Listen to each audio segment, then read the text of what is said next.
Welcome to Recalculating America, a program dedicated to small business in America. Recalculating will help you, the American small business owner, build a new business or help you to grow your existing one. Each week, experts will give you useful information about starting your new business, and you will hear from professionals selected to help you grow your business. Your hosts are Don Mazzella and Dan Perkins. Don Mazzella is the editor-in-chief of the Small Business Digest and has many years of experience helping small businesses build and grow their businesses. Now he is sharing his ideas with you over the air. Dan Perkins is a registered investment advisor with 43 years' experience in managing money. He specializes in helping small business owners make their money work as hard as they do. Now, your host, Don Mazzella and Dan Perkins. Good morning and welcome to this edition of Recalculating. I'm Dan Perkins and I'm your co-host along with Don Mazzella, the author of Recalculating. This program is dedicated to helping small business leaders increase profits. We draw our name from the book of the best-selling author Don Mazzella, my co-host, which features contributions of more than 100 presidents, experts, leaders from all who offer ways to grow your small business. Don? No, everyone's talking about the economy. Hopefully it'll get jump-started under President Trump. We have a very interesting guest today to talk about it. Dan, do you want to tell us about our guest? Sure. We have with us today Greg Powell, FundBox Head of Product Marketing. He's going to talk about the company, a study that it had done. And Greg, welcome to the show. Thanks for having me. Tell us a little bit about yourself and how you got involved with FundBox, and then we'll ask you some important questions. Yeah. So I've been with FundBox for just under a year, leading product and brand marketing. I started my career at Clorox, where I worked in brand marketing for a few brands such as Glad, Hidden Valley, and Brita. But I felt the pull of Silicon Valley, so I moved over to Intuit, where I held a variety of marketing roles for the QuickBooks brand. And your listeners may be familiar with QuickBooks as the accounting software for small businesses. Mm-hmm. It was there that I learned a lot about the importance of cash flow to small businesses and how critical and vital it is to small businesses, and that lack of cash is the top reason why small businesses fail. So I had a lot of empathy for what small businesses were going through, and in joining FundBox, I combined that passion for small business and the importance they play in our local economies with an opportunity to help them secure funding to avoid those pretty dangerous gaps in cash flow that can threaten their livelihood. Well, it's interesting. I saw a report recently about the number one reason why businesses fail during the first 5 years, and the answer to that question is insufficient operating funds. So tell us about what FundBox does and how it can help our listeners.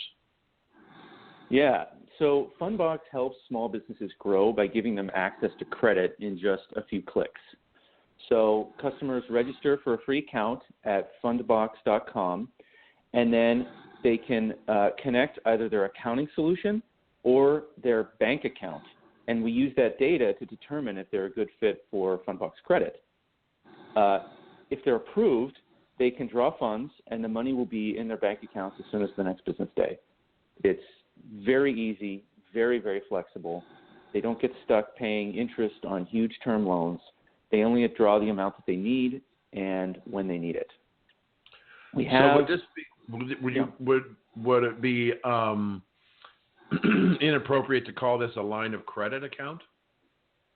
No, you can call it a line of credit. We have different ways of serving our customers. A line of credit is one of those ways. Mm-hmm. Invoice financing is another way. Are you a finance company, or do you have a relationship, a bank that provides the capital? What is your source of funds to loan to your customers? Yeah, we do have a relationship with a bank, a credit facility that we do draw funds from. And so you have a general line of credit, and then you can parcel it out to individual clients? That's right. And then we also have a bank partnership that helps us actually loan the money. You says here you did a survey. Can you help us what you found in your survey? Yeah, absolutely. So we know from some of our prior research, so we work with small businesses all the time. One of the things that we really, really try and focus on is develop a deep empathy for small business and kind of what they're going through so that we can build a product that matches their needs.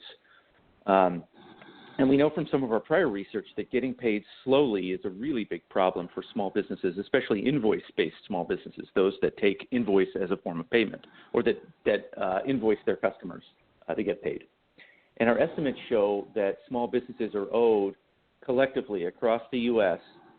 $825 billion in unpaid invoices, which is equivalent to 5% of the GDP. So it's a really big problem. In this most recent study, and so that really helped us understand the macro size, the macro scale of the problem. In this most recent study, we wanted to take a deeper look and dig a little bit deeper about how these slow payments were affecting individual small businesses. So we conducted a survey and asked some small business owners where they cut spending when payments are slow. And what we found really surprised us because the first thing they're likely to cut is their own salary. And 79%, and it wasn't even close, 79% said they would cut their own pay. After that, there's a really big drop-off. 23% said that they would cut back on hiring new employees.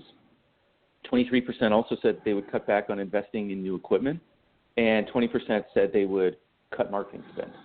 And so what's interesting about this is that they're cutting their own pay really to preserve their growth.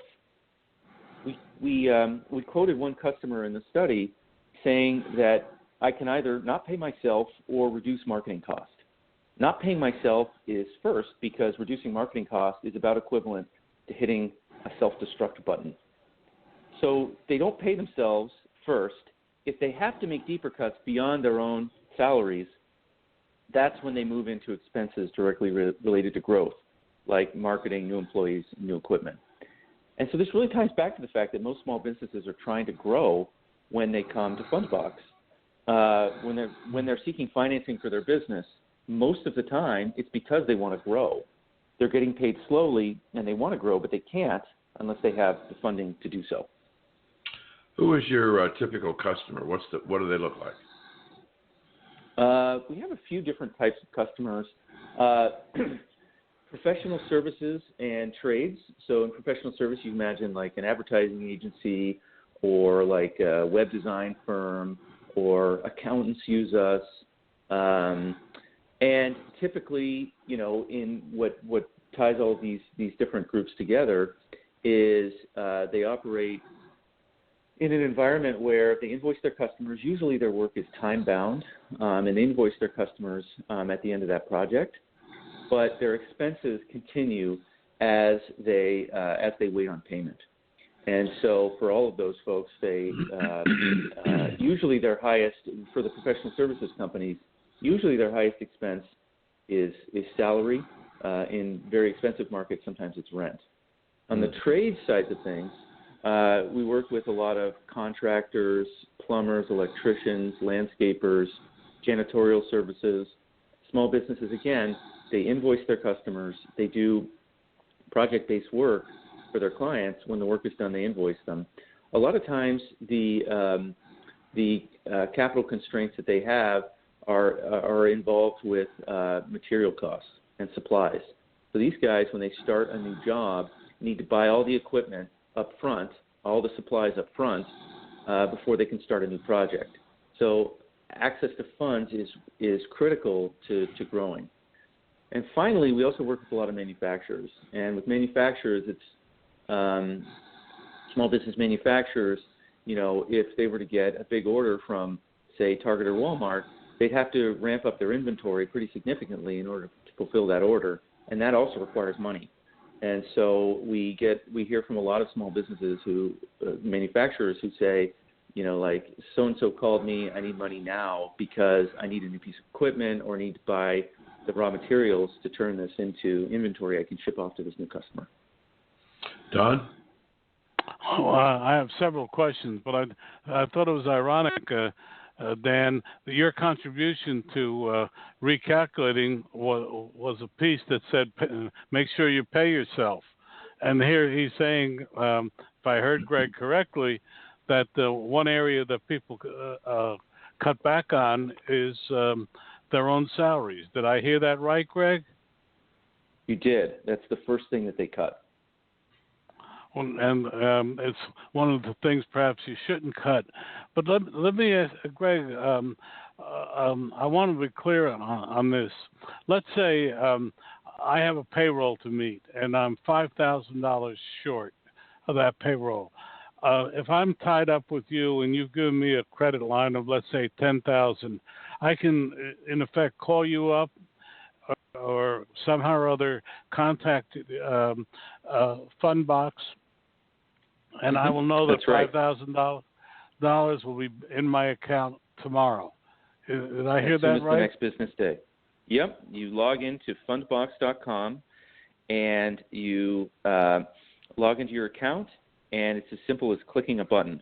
You find out how much available credit you have, and you either advance an invoice or you draw funds from your line of credit. It's really, really straightforward and really simple. And that's one of the things that our customers really give us positive feedback on is how easy it is to use. Well, it is, but let me ask you, what is your interest rate and how do you charge? We don't call it an interest rate. We charge fees. And what we do is the fees start at 4.66% of the amount that you're drawing, and the fees can vary depending on a variety of factors. And the 4.66%, the starting rate of 4.66%, is on the amount that you've drawn, and you pay it back over 12 or 24 weeks. The fee structure is flat. So most loans, when you get a loan, the amortization schedule is the fees are heavily, the interest payments you make are heavily front-loaded. At FundBox, we do things a little bit differently. The fee structure is completely flat. So in week 1, you're paying the same in fees as you do in week 12 or week 24, depending on how long you choose to pay it back. And this is important because there are no prepayment penalties if you want to repay early. And so if you were to say pay us back on week 6, you'd be saving 50% of the fees, as opposed to a much smaller percent on a traditional loan. So that flat fee structure we think makes us pretty unique in the marketplace.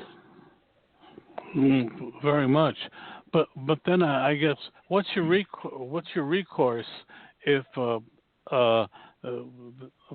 company doesn't repay? I mean, what do you loan against? Assets, personal guarantee? What is it you loan against? It depends on the customer. What we try and do first is work it out with the customer. Our first line of defense is actually to reduce their credit limit. Most of the customers that we work with really don't want that at all, and so they work with us very quickly to resolve any disputes. We do have a resolutions department that will, that help us collect, but we try not to let it get to that point because we really want to work with our customers to keep them on board and to make sure that they do pay us back. Dan, I have one more question.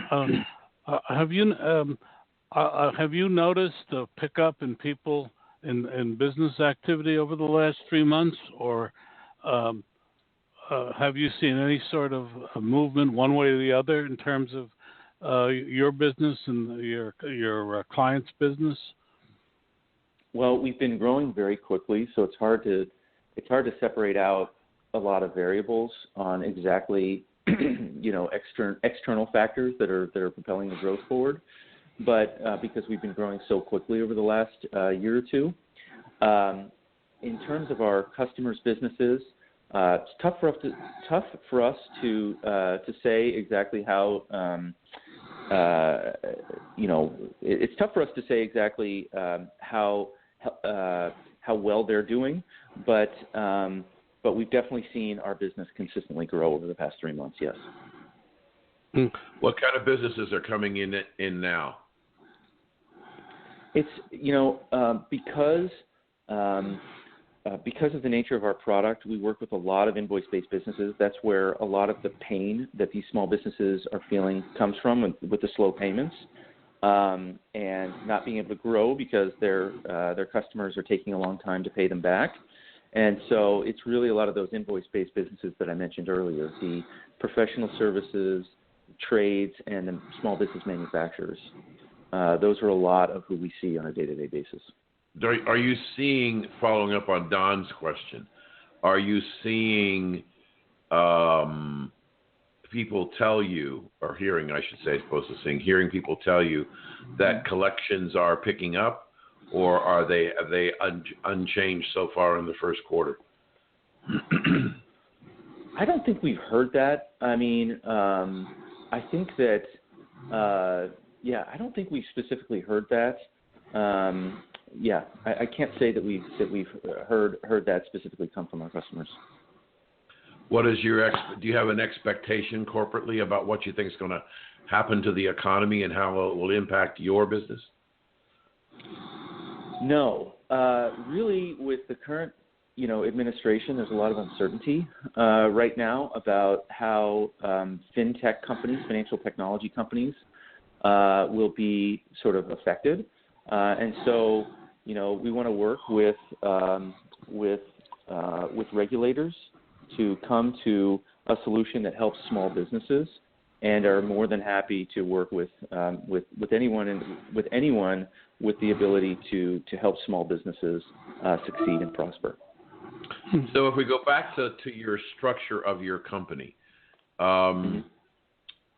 what area of the state or federal government regulates you?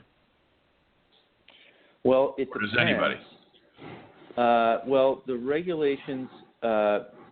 So right now it is state by state. We're not a bank, and so there are state by state regulations, and this is something that a lot of fintech companies, are faced with, is the fact that the regulations do vary on a state by state basis. The Office of the Comptroller of the Currency has floated a proposal. This is within the Treasury Department to provide fintech companies with national banking charters, but that started up during the previous administration. Let's see, when did it start? That proposal was floated, I think, late last year, maybe early this year. So it's unclear where that's going to go and whether or not that proposal is going to get passed. Greg, I didn't. So right now, yeah. I didn't hear what you said. You said syntax? Is that what? Or did I misunderstand you? Fintech is the term used for financial technology companies. This is the group of businesses, startups, oftentimes they're startups, that are using technology to provide faster and in some cases better results for their customers than maybe traditional financial products. Okay, so that you would be probably would be regulated by the state banking commission or consumer protection agency or something like that, as opposed to being under the federal control. That's right. Right now, there are no federal laws that regulate fintech companies, but there has been one that has been proposed by the Office of the Comptroller of the Currency, OCC, that suggests that fintech companies could get national banking charters. If this happened, then we would be under federal regulation instead of the state-by-state regulations that we currently do. And I'd just like to point out that because we work with small businesses, we're not under consumer regulations. Okay, so because you don't have a retail, you don't deal with the consumer, you deal with the businesses.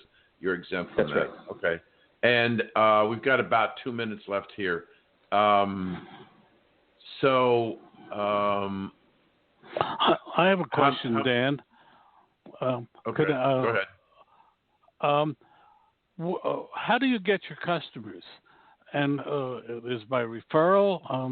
How do people know about you and get things done? And by the way, what is your website for people? We're talking with Greg Powell. He's head of product marketing for FundBox. But Greg, what's your website? The website is fundbox.com. That's fundbox.com. And we actually have a special promotion for your listeners. That's fundbox.com/radio, and they can get a discount if they sign up through that URL. So what a great softball question he gave you, Greg, as the marketing guy. How do you market? So if anybody in the company should know the answer to that question, it's you. That's right. So we use a variety of different outreach methods to find customers. We use kind of the online acquisition tools, such as Google AdWords and Facebook. We also do referrals, and we also work closely with our partners and try and reach customers through our partner relationships with companies, with a variety of partner organizations. Wow. We're partners with companies like QuickBooks, FreshBooks. We're partners with Zoho and Xero, Sage, and all of the major accounting platforms. Terrific. So the potential customer has to give you access to their income statement, their balance sheet before you consider them for a loan. No, it's really, really easy. Our underwriting methodology is very unique. They give us access to they can choose. They can give us access to their accounting data, where we would review many different data points within their accounting, or they can connect through their bank account, their business bank account. If they connect to their business bank account, then we're not looking at their accounting data. We're actually looking at their banking data. So it's up to them how they choose to, and that's it. Just several clicks, and we can underwrite them and get them a credit decision within a few hours. Very, very easy. Terrific. Well, Greg Powell, head of product marketing for FundBox, thank you for being with us today, and perhaps we can have you back in the future to give us updates on any new developments. Thanks for joining us. I'd love that. Thanks for having me. Don't let hackers get your data. Email is insecure and can't handle large files. Instead, use Biscom's Secure File Transfer product. Military-grade security that's as easy to use as email, and it can handle attachments of any size. Visit Biscom.com for your free trial and make sure your private communications stay private. That's Biscom.com. Welcome back to Recalculating, a program designed to help you be successful. Now it's time for Money in Motion. Dan Perkins is our resident expert in making the money you earn work as hard as you do. Here is Dan Perkins. Well, lots of things to talk about in this segment today, and we probably won't get to all of them. Big concern about the attack in London yesterday, how it's going to affect things as it relates to, say, Brexit in Britain. And ISIS reported this morning that they took responsibility for the attack yesterday. Interest rates fell, especially in the Treasury market. Whenever you have uncertainty, money moves to the safest haven, and the Treasury is the safest haven. I think that one of the things that surprised me over the last week since the Fed raised interest rates, the conventional wisdom, and the impact here is the impact on our listeners, Don, is their cost of money. The anticipation was that with the Fed raising interest rates 0.25%, that we would have an increase in rates across the board for both consumers and businesses. And actually, rates are actually on the 10-year are lower today than they were before the Fed raised interest rates. Now, the Fed doesn't control the 10-year or the 30-year. It basically controls the short end. But what I'm pointing out is that there doesn't seem to be a belief that the Fed is going to necessarily do the other two that they're looking at in 2017. Part of the uncertainty of that is what's going to happen tonight on the floor of the House. There are some pundits, I don't necessarily agree with all of them, that the outcome of this vote on replacement and repeal of Obamacare, this first step through the House, which by interesting, they're not calling it Trump Care now. The media is calling it Ryan Care because he's behind the bill. If this doesn't pass tonight, some pundits are saying, and I don't necessarily agree with them, as I said, say that the president's whole agenda may be in jeopardy. We may not get tax reform. We may not get relief on Obamacare and many other things that were integral in what the president wanted to do may not happen if we can't get through this. I think it's going to be a squeaker vote. I think the Republicans understand that if they can't bring something out of the House, America is going to be very, very angry. And if we don't get a passing vote tonight, I would look for the market to probably sell off some tomorrow. The big sell-off earlier than the week was anticipation of the possibility that the House would not come out with a favorable vote. And that was part of the sell-off because, as I said earlier, the markets are now concerned that the whole Trump agenda will be in jeopardy if they can't get through Obamacare. So, now, Dan, I'm going to interrupt you now.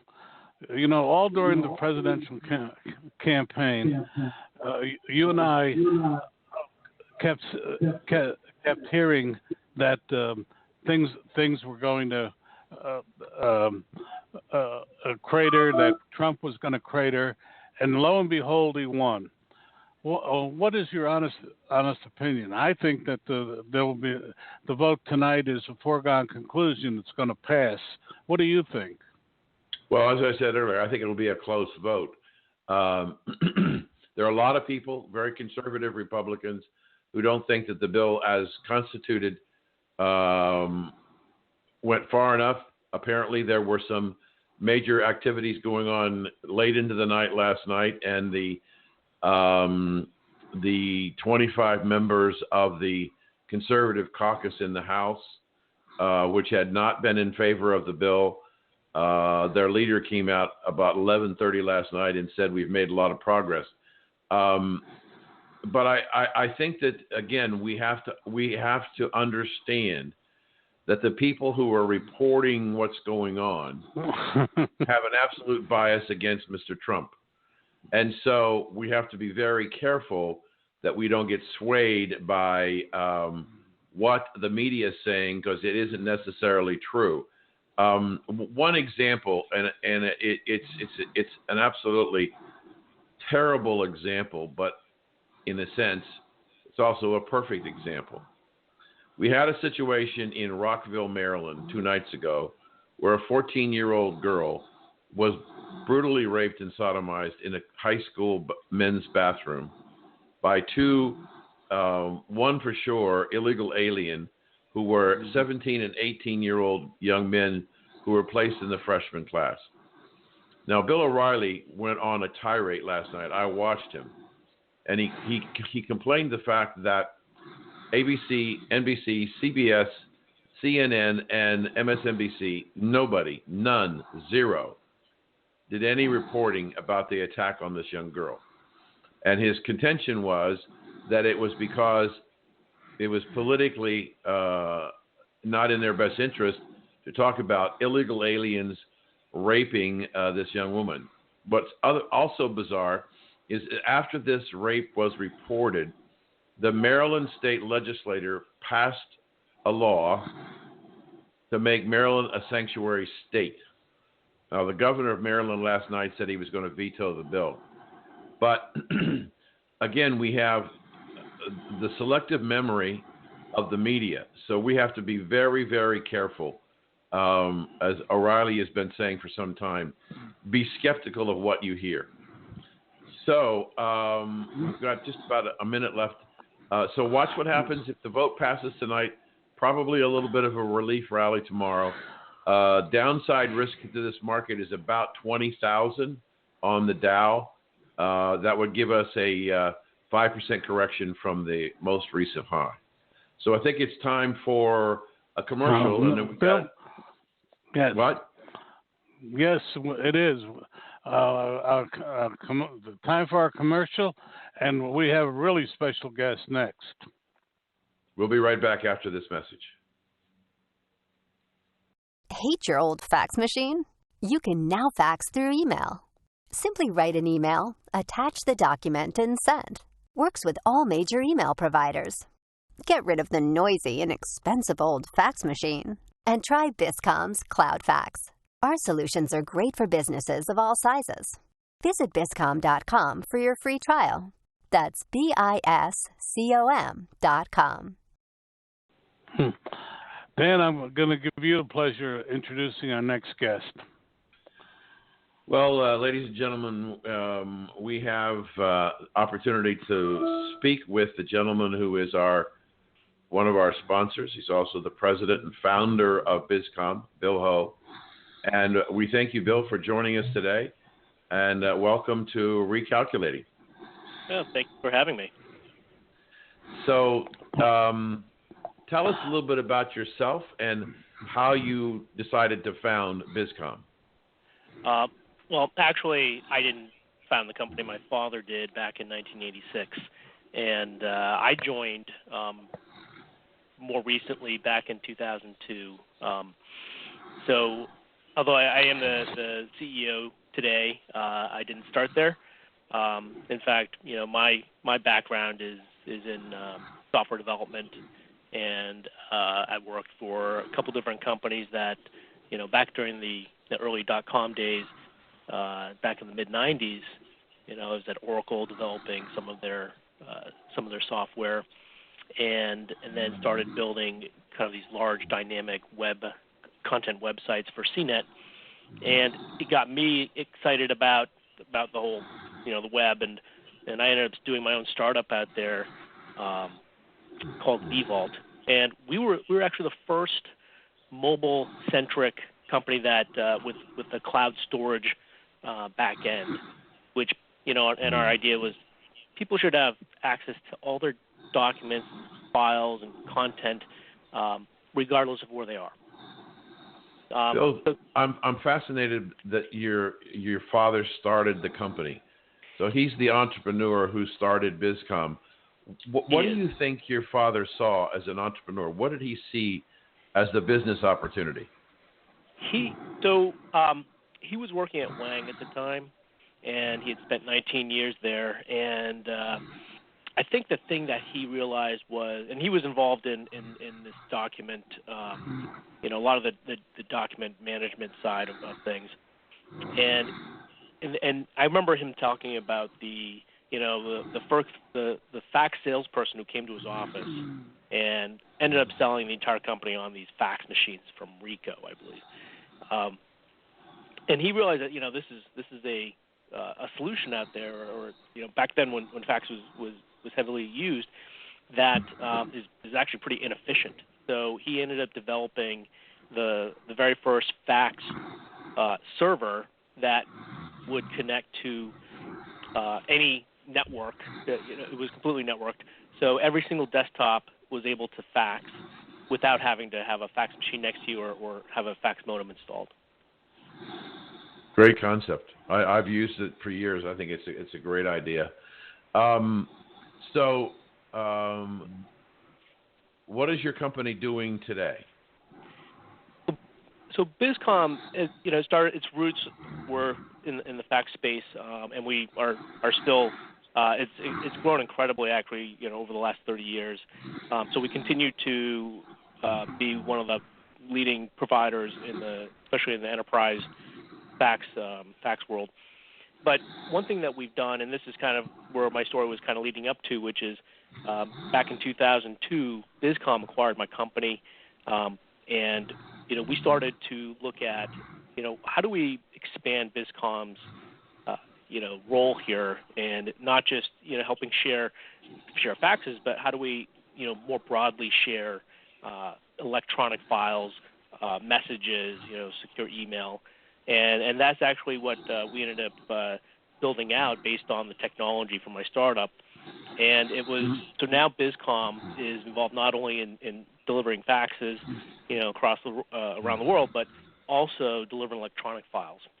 So that could be patient information, financial statements, legal documents, anything that is either sensitive or confidential, or require or is extremely large and requires something you couldn't send through email. Let me follow up on that subject, because it's something that I have great concern about, especially as more and more information has come out about surveillance on Donald Trump and his transition team last night from the chairman of the House committee. And I'm far from a technology expert. I know how to turn on my computer, and I'm pretty good at Microsoft Word, but beyond that, and I can use your fax software. As a small business person, and I'm not trying to put you on the spot, I'm just trying to see if we can help our listeners. Can you provide a level of security that would not typically be available to our small businessmen and women by using traditional communications method? Yeah, that's I think you really hit the nail on the head here. One of the things I think, especially for small businesses, is that they may not have access to some of the technology that allows provide secure communication, and I think one thing that is becoming more and more important is, especially as businesses continue to collaborate more, outsource a lot of their non-core business, is that they're sharing information out there, and you really can't do it through email, right? I mean, email is ubiquitous, it's easy, but it really isn't very secure. So our solutions, in particular our enterprise file sync and share, and our file transfer solution also, and secure messaging, give that ability to these small businesses, so they can use it just like email, but they can transfer any type of information. It's completely secure. It's got the highest levels of encryption, and everything is tracked, so you know exactly who's getting information, who's sending it, and when they're opening it. So how do you price your business? We price it based on the number of users who are using the product. So we call them senders. So if we have 100 senders, 1,000 senders, it's per user per month. So you might have a business that has 100 computer workstations. So each of those would be considered a center? That's right. And usually it's a person attached to that. So. And do they need any special equipment to get access to Biscom? Not really. As long as they've a web browser or a mobile phone, smartphone, they can use our solution.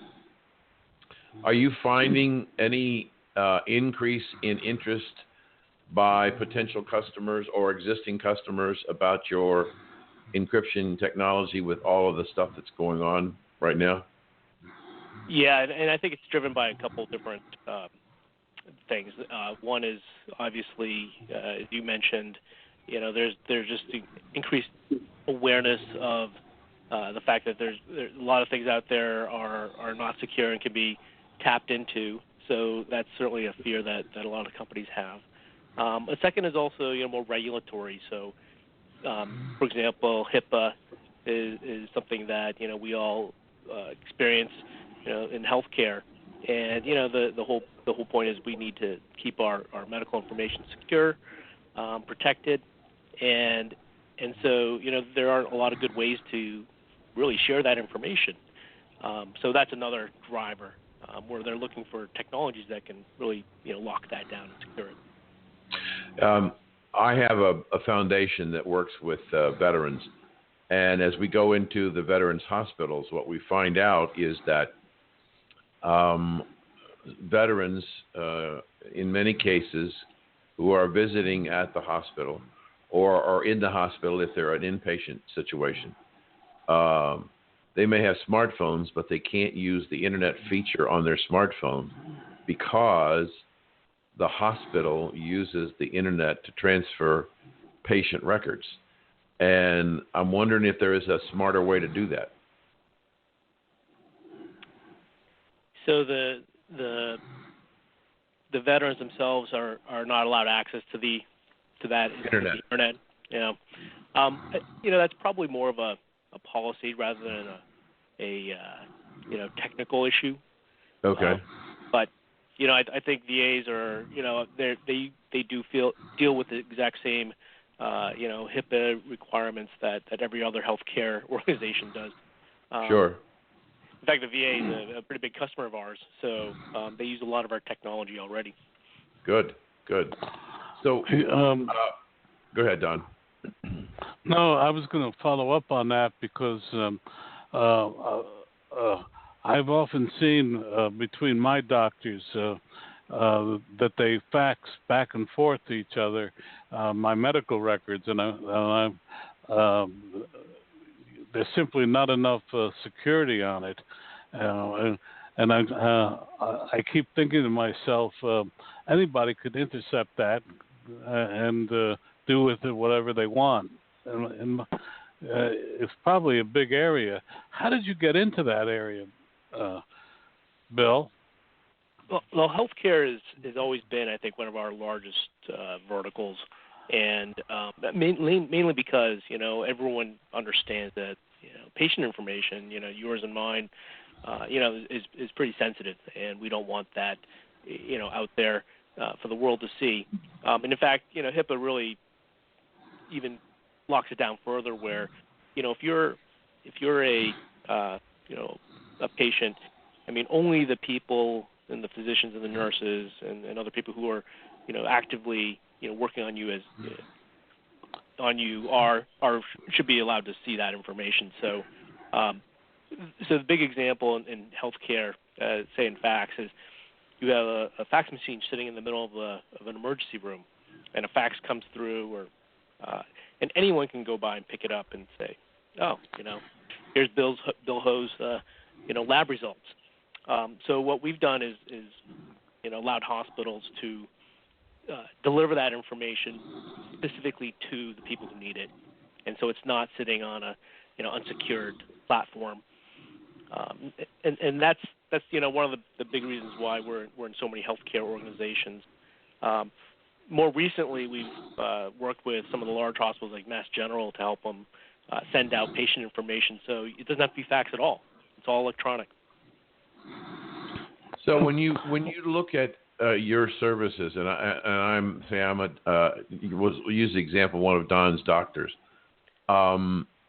Is it expensive to implement using your service? No, it turns out that if you're using a traditional fax machine, it is extremely expensive to maintain those because of the cost for the physical lines, maintain the machines themselves, the toner and fax. So fax is no longer what we don't look at it as a paper document going around. It really is an electronic document, and in fact, it almost never touches paper anymore.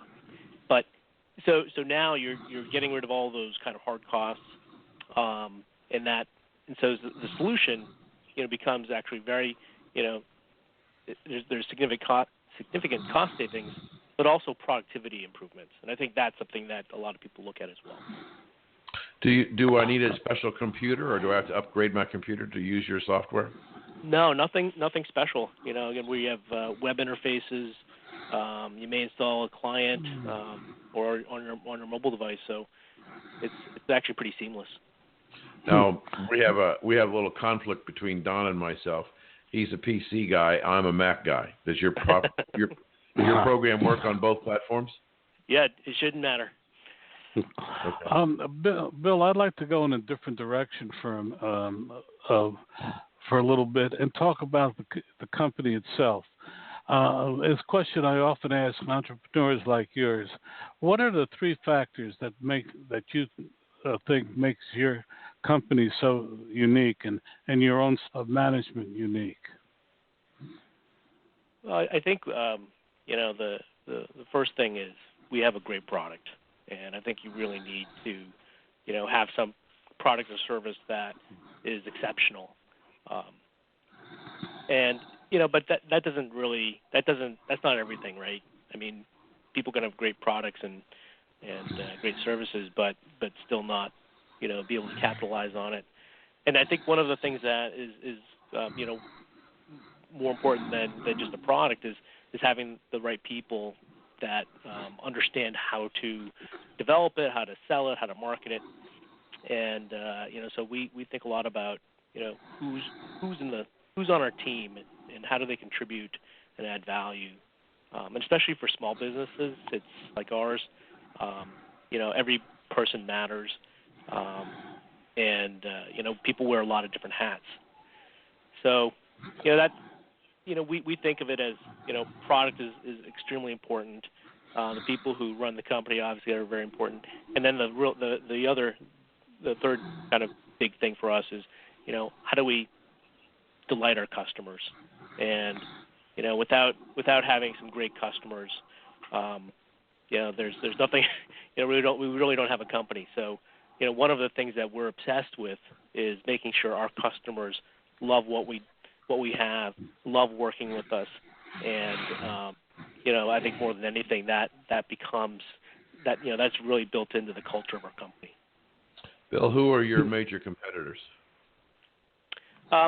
So on the fax side, we have companies like OpenText, and they have a fax solution out there. There are all lots of companies that do cloud-based faxing that compete with our cloud solution. So there's actually, it seems to me that it's actually that side of the business is actually growing in terms of competitors. On the other side, we have on the file transfer and file syncing, we have companies like Dropbox, right? So that's becoming something really that we see competing with us. But one thing that we focus on is really on the business side. So we don't really cater to the consumer. Our target market is purely enterprise and businesses. Let me ask you. Go ahead, Dan, let me just identify. We're talking to Bill Ho. He's president of Biscom, one of our sponsors, but also his company offers some of the best products in his field.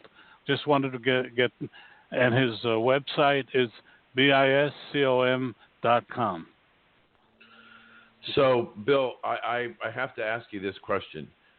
There usually is a natural order in businesses, especially small businesses, where dad starts the company and the son comes in somewhere and works his way up to the top, and dad decides to retire, and then the son takes over. What was it like to be acquired by your father? Actually, it turned out to be great. We one of the things that we did, what I did with my startup, was integrate their fax server into our solution. So it actually made kind of a natural sense once when we got acquired. But I do have to say too, my father, he's still here. He's 87 years old, and he comes into the office every single day. What did he do? You said he founded this in 87? 86. 86. What did he do before he founded Biscom? He was at Wang for 19 years. And I remember you did say that. Okay. Right. Okay. He headed up their R&D division, and one of the one of the things he worked on was their calculator, and that was a big part of their success, I think. And he decided he wanted to be an entrepreneur. Yeah, I think he's always had it in him. He's a real, he loves being, innovating, and he's a pure engineer, so he just loves building things. Well, Bill, you first, Dan. I'm just going to say it's wonderful to hear that, because it is the entrepreneurs like you and your dad and Don and myself who make up the business of America, which is business. It's not the Microsofts and the Intels of the world. Yeah, they do a lot of business, but there are more of us as small entrepreneurs than any other segment of business in the United States, and it's wonderful to hear a success story like yours, and the vision that your father had, and the smarts to acquire his son's business, because it sounds like it was a great fit, and you've grown it since you were together. Dan, the obvious next question is, Bill, are your children in the business? My daughter's 11, so not yet. Oh. But not that you know of. She's already started programming, so we'll see. They're starting young, aren't they? She's writing Python programs now. Python. What is a Python program? It's a scripting language, pretty popular scripting language. Okay. On. We're getting towards the end of our time together. A question I always ask: you've been in business a long time. You've been an entrepreneur. What are the three things you would tell our audience you've learned that you would tell anybody who's in small business or starting a small business? Well, I think the team is extremely important, and I know Jim Collins. I don't know if you read the book Good to Great, but he talks a lot about getting the right people on the bus, and I think that is so important to have that. But on top of just making sure you have a great team, I find that the more transparent communication is, and it's pretty easy when you're small, but as you get larger, that communication gets a little harder. So I think that's really important, so everyone understands kind of what are we doing, where are we going, why is this, why is what we're doing important, and how does it impact the world? And I think my last piece of advice would just be be ready to make mistakes, because they're going to happen, but hopefully you can what they say is fail fast and move forward. And I have one final question, Bill. What do you, in your crystal ball, what do you think the economy is going to look like in 2017 and beyond? The economy in general, I really think there's a lot of opportunity out there. And one thing about technology is that it continues to both make our lives easier, but also opens up a ton of opportunity for small businesses, for companies. And the barriers to entry now are so much lower.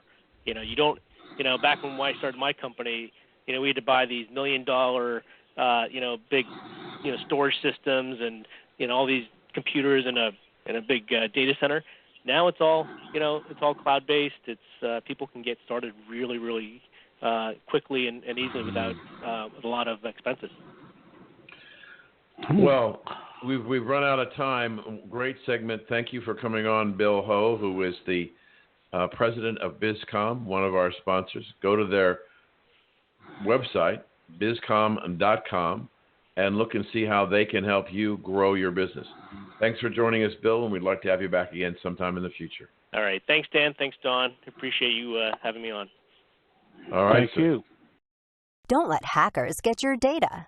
Email is insecure and can't handle large files.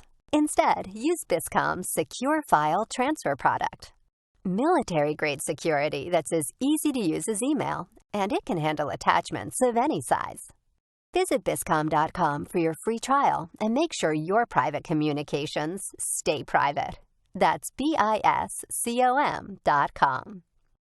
Welcome back to Recalculating, the program dedicated to American small business. It's time to bring together our two experts, Dan Perkins and Don Mazzella, as they discuss things that are happening now that are affecting your business success. Well, Dan, what have you got to say? We're getting close to the end. It's a very interesting week, and I myself am feeling. I've been out in the hinterlands twice this week, and talking to people, and I was surprised at how positive people were about the economy. What do you think?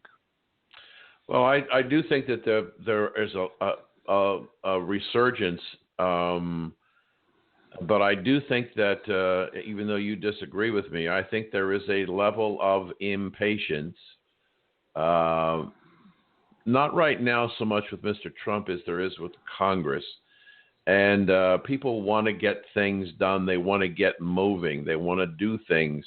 They want to take positive steps.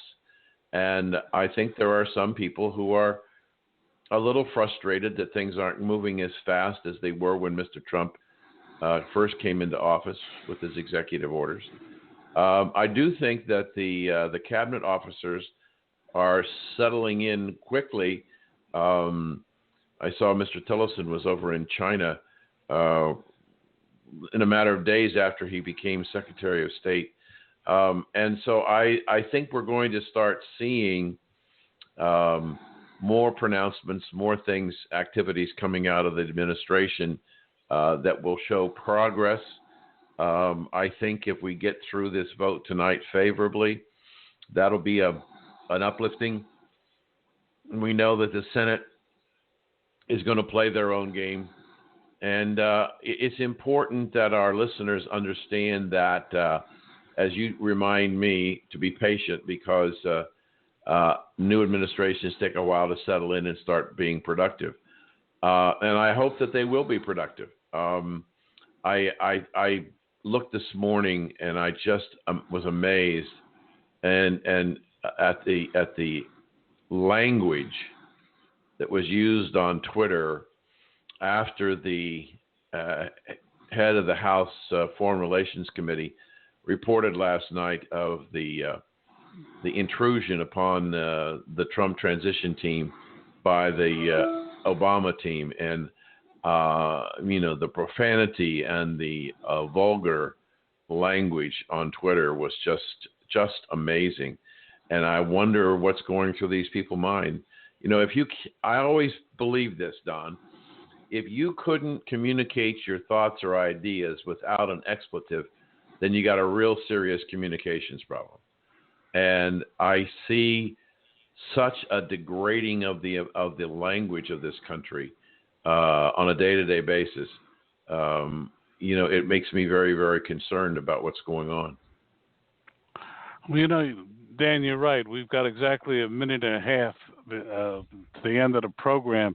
And I was going to talk about the fact that I was at a conference yesterday in which there were about 40 small business owners, and they were talking about customer service. And forget about robotic substitution or anything else.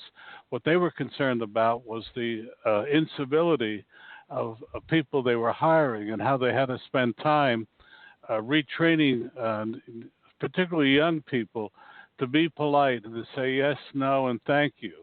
It's an amazing word, 2 words, thank you. They go a long way. And the other words that were bantered about at this conference were, may I help you? You go into a store today and it's very difficult to get people to come, salespeople come up and give you a hand. Dan, we have 27 seconds. What do you want to say? I just want to say I think we had a good show today. Our guests were terrific. They gave our listeners a great deal of information. And on that, I'm Dan Perkins. And I'm Dan, I'll say it, Don Mazzella. And we'll be back next week. So join us on Recalculating. Thank you for joining us on Recalculating. We hope the information you received on today's show was helpful to you in starting and growing your business. Please go to our website, recalculating.biz, for past shows and special offers. And until next time, remember, if you grow, we grow. Join us next week for more helpful ideas to make your business a great success.